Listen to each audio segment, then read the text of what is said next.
નમસ્કાર દર્શક મિત્રો, આરટીવી ન્યૂઝમાં આપનું સ્વાગત છે।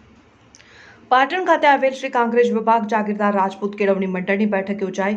પ્રાપ્ત વિગતો અનુસાર સમગ્ર કાંકરેજ તાલુકાના રાજપૂત સમાજ દ્વારા સંચાલિત શ્રી કાંકરેજ વિભાગ જાગીરદાર રાજપૂત કેળવણી મંડળના પ્રમુખ કરણસિંહ છત્રસિંહ વાઘેલાની અધ્યક્ષસ્થાને મીટિંગ યોજાઈ હતી, જેમાં કાંકરેજ તાલુકાના પૂર્વ ધારાસભ્ય, ગુજરાત સરકારના પૂર્વ શિક્ષણ મંત્રી, વર્તમાન બનાસકાંઠા જિલ્લા ભાજપ પ્રમુખ કીર્તિસિંહ વાઘેલા, વીડી વાઘેલા, વડાથરા નગરપાલિકાના પૂર્વ પ્રમુખ પૃથ્વીરાજસિંહ વાઘેલા, ભારતસિંહ, જસવંતસિંહ બટેસરિયા, શિહોરી પ્રવીણસિંહ રાઠોડ, ભાભર ગોપાલસિંહ સોલંકી, કંબોઈ પુનોબા વાઘેલા, પ્રમુખ યુવા રાજપૂત સમાજ કાંકરેજ આકોલી, ઇન્દુબા વાઘેલા, અમરસિંહ સોલંકી અરણીવાડા, પૂરણસિંહ વાઘેલા, બલગામ, માલસિંહ જાદવ, રાનેર, નીરુભા વાઘેલા, ઉબરી, ભરતસિંહ વાઘેલા, આંગણવાડા સહિત કાંકરેજ ભાભર તાલુકાના જાગીરદાર રાજપૂત સમાજના અગ્રણીઓ, યુવાનો, વડીલો ખાસ કરીને ઉપસ્થિત રહ્યા હતા। અને જેમાં સૌથી અગત્યની બાબત વિશે વાત કરીએ તો શિક્ષણ ક્ષેત્રે સમાજમાં જાગૃતિ લાવવા અને વ્યાપ વધારવા માટે શ્રી કાંકરેજ વિભાગ જાગીરદાર રાજપૂત કેળવણી મંડળ સંચાલિત હોસ્ટેલની જમીન વેચીને